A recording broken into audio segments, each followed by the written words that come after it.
Olá, meus queridos e amados irmãos evangélicos, católicos e espíritas. Antes de começar o vídeo, eu gostaria de pedir para vocês dar um like, se inscrever e compartilhar. E se você se inscrever, não se esqueça, nos sininhos, você tem que escolher o sininho que está escrito todas. Aí você vai ver todas as publicações quando eu publicar os meus vídeos e roda a vinheta.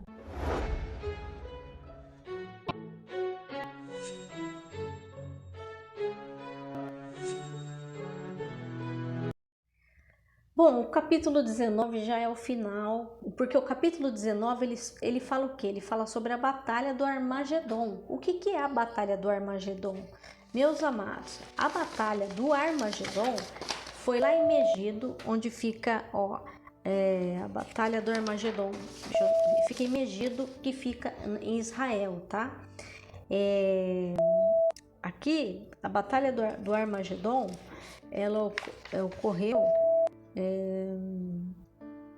na planície de Megido, em outro lugar chamada de planície de Jezreel e Esdlon também, tá? Então, aqui no Apocalipse 19 fala sobre a batalha do Armagedon, mas eu me lembro que no capítulo anterior, acho que o capítulo 16, ou seja, no outro estudo, eu falei sobre a batalha do Armagedon rapidamente. Mas o capítulo, ele começa aqui dizendo assim: e depois dessas coisas, ouvi no céu como que uma grande voz de uma grande multidão que dizia: Aleluia! Salvação e glória, e honra e poder pertence ao Senhor, nosso Deus. Aleluias!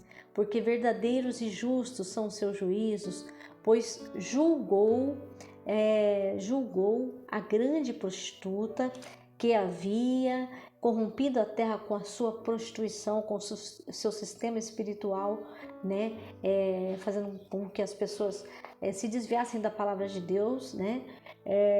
E das mãos dela vingou o sangue dos seus servos, porque esse sistema espiritual muitas vezes perseguia os próprios cristãos, mandavam matá-los, por isso que fala de vinho tinto, de sangue também. Tem alguns trechos que falam sobre isso, mas esse sangue, esse vinho tinto, são o sangue dos santos, tá?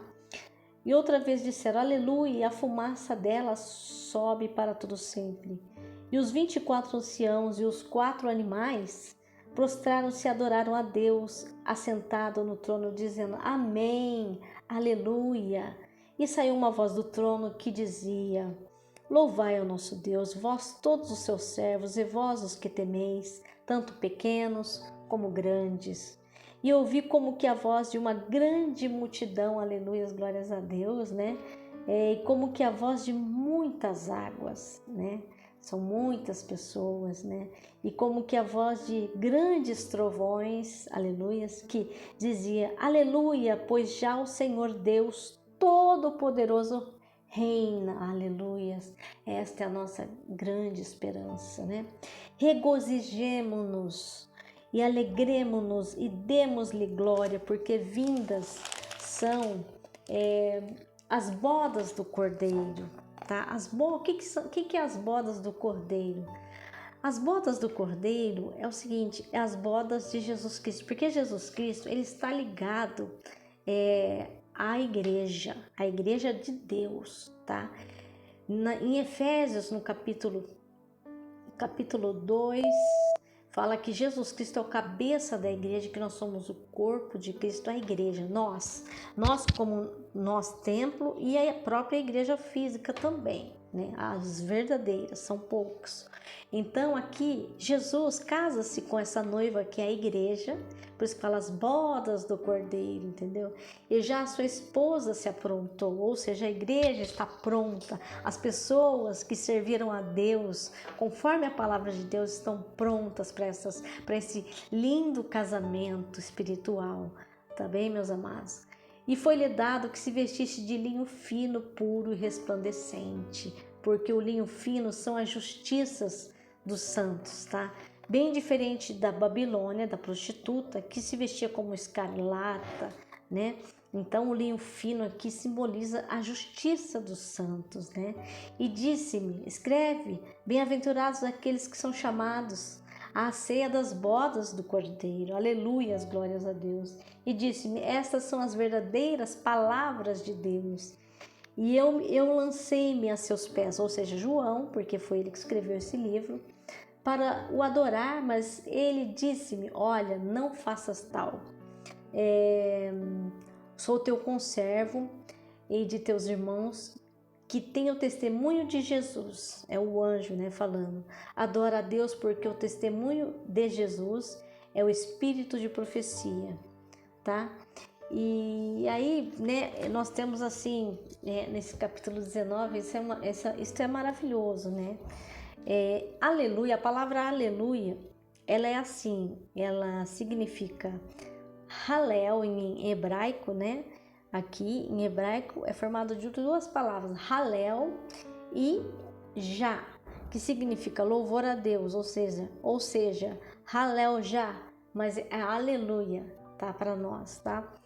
Louvor a Deus. Aleluias aparece no começo dos Salmos também 111 e 112, no começo e fim do Salmo 146 e 150. Este hino repete-se uma segunda vez. Então os 24 anciãos e os 4 seres, as criaturas viventes, caem diante de Deus também, gritando amém, aleluia, tá? Então aí, como eu disse para vocês, João ouve essas vozes, as quais ele não identifica especificamente, cantando o último dos cânticos, começando com aleluia, desta vez não por causa do julgamento da Babilônia, mas por causa das bodas do Cordeiro, cuja esposa a si mesmo já se ataviou, ou seja, a igreja já se ataviou, já se aprontou, está tudo certo, né? Isso já fala nos versículos 6 e 8. Com isto, João recebe a ordem de anotar a última bem-aventurança deste livro, né? O relacionamento de Deus e Cristo com os redimidos, tá? Que somos nós, a igreja, conforme expresso em termos de casamento, é frequentemente encontrado em ambos os testamentos. Oséias capítulo 2, 19, 21, Ezequiel 16, 1, e várias passagens bíblicas, tá? E aqui também, depois, tem uma parte onde Jesus, as vitórias de Cristo sobre a besta e sobre o falso profeta, tá? E viu o céu aberto, é João dizendo, né? E eis um cavalo branco, o que estava assentado sobre ele chama-se Fiel e Verdadeiro, é Jesus Cristo, tá bem, meus amados? E julga e peleja com justiça, glórias a Deus. E os seus olhos eram como chama de fogo, aleluia. E sobre a sua cabeça havia muitos diademas, né? Eu creio que é uma coroa, né? E tinha um nome escrito que ninguém sabia senão ele mesmo. E estava vestido de uma veste salpicada de sangue. E o nome pelo qual se chama é a palavra de Deus, é o verbo de Deus, tá? E seguiam-nos os exércitos que há no céu em cavalos brancos, e vestidos de linho fino, branco e puro. São atos de justiça, né? Não se esquecendo. E da sua boca saiu uma aguda espada, ou seja, a palavra, né? Para ferir com ela as nações, e ele as regerá com vara de ferro.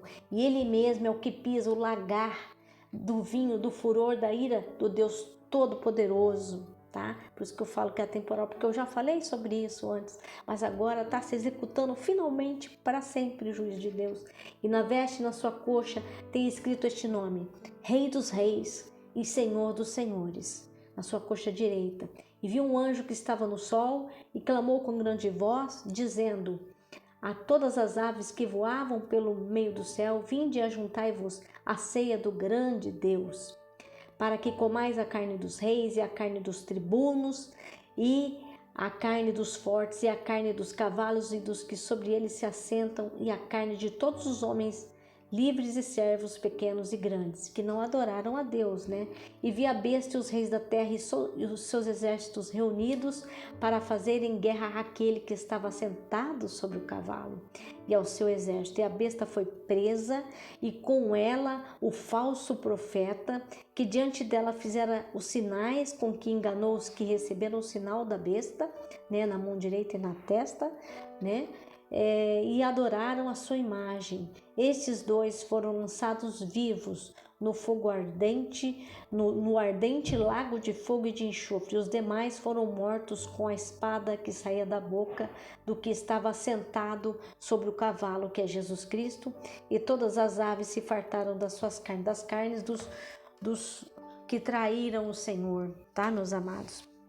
E agora Cristo, ele recebe um grande título, né, que é o Verbo de Deus, né, a palavra dele, né, porque a palavra dele destrói o profeta aqui, o profeta do mal e a besta, né? E um manto tinto de sangue leva-nos de volta ao começo, isso, do livro. A frase tinto de sangue foi extraída, tá? Agora Cristo recebe um grande título, né? O título de sangue é o que eu disse para vocês. É a morte a besta, o falso profeta que foi lançado no lago ardente de fogo, meus amados. Então, como a palavra de Deus, ele fez os mundos, tá? Jesus Cristo fez os mundos com a palavra de Deus. Ele é o Verbo de Deus, né? Lembra de João 1:1?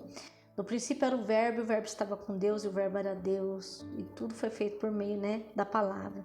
Foi pela rejeição da palavra que o pecado entrou no mundo, tá? E pela palavra de Deus, a salvação foi oferecida aos homens. O pecado e a anarquia e a impiedade e rebelião são, de uma forma ou de outra, o repúdio à palavra de Deus, meus amados.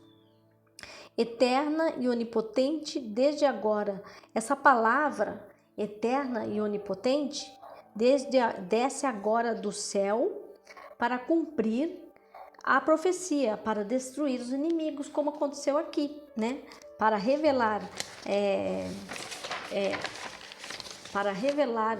ao universo, de uma vez para sempre, a tolice de se resistir a Cristo e a indiscutível preeminência do Rei dos Reis e Senhor dos Senhores. Somos agora introduzidos em uma cena terrena na qual os reis da terra desempenham papel proeminente. Como é estranha e trágica esta situação que descortinamos agora, na qual parece que os governantes do mundo inteiro se unem em um terrível esforço de destruir o ungido de Deus, mas não conseguem, como isto contraria os sonhos da humanidade.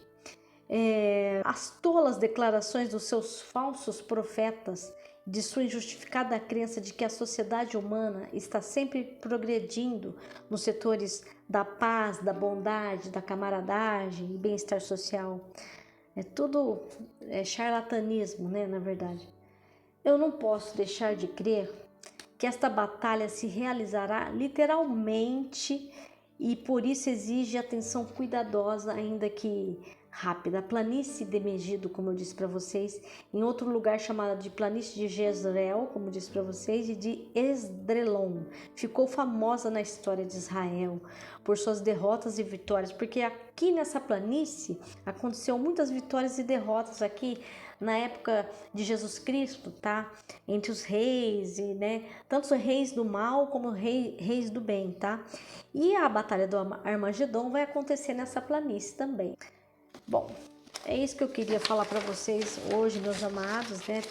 Terminando esses 3 capítulos, que esses 3 capítulos discorrem sobre isso, né? A batalha termina quase que imediatamente após ter começado. 2 grandes inimigos de Deus são presos, a besta e o falso profeta, e são lançados vivos dentro do fogo que arde com enxofre. A palavra Armagedon faz parte hoje da língua inglesa, tá? Está corretamente definida no Oxford English Dictionary, tá? Como lugar da última batalha decisiva. O lugar da última batalha decisiva, tá?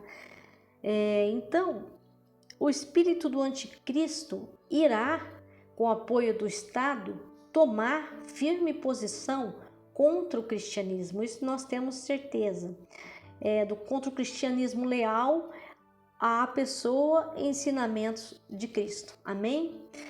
Meus amados irmãos, muito obrigada por vocês terem ouvido este estudo bíblico E eu peço ao Espírito Santo que esteja dando a revelação desse estudo bíblico para vocês, para que vocês estejam atentos aos acontecimentos, tá? Eu gosto de fazer os estudos bíblicos para que as pessoas se preparem para a vinda do nosso Senhor Jesus Cristo, tá? Para terem conhecimento, tá?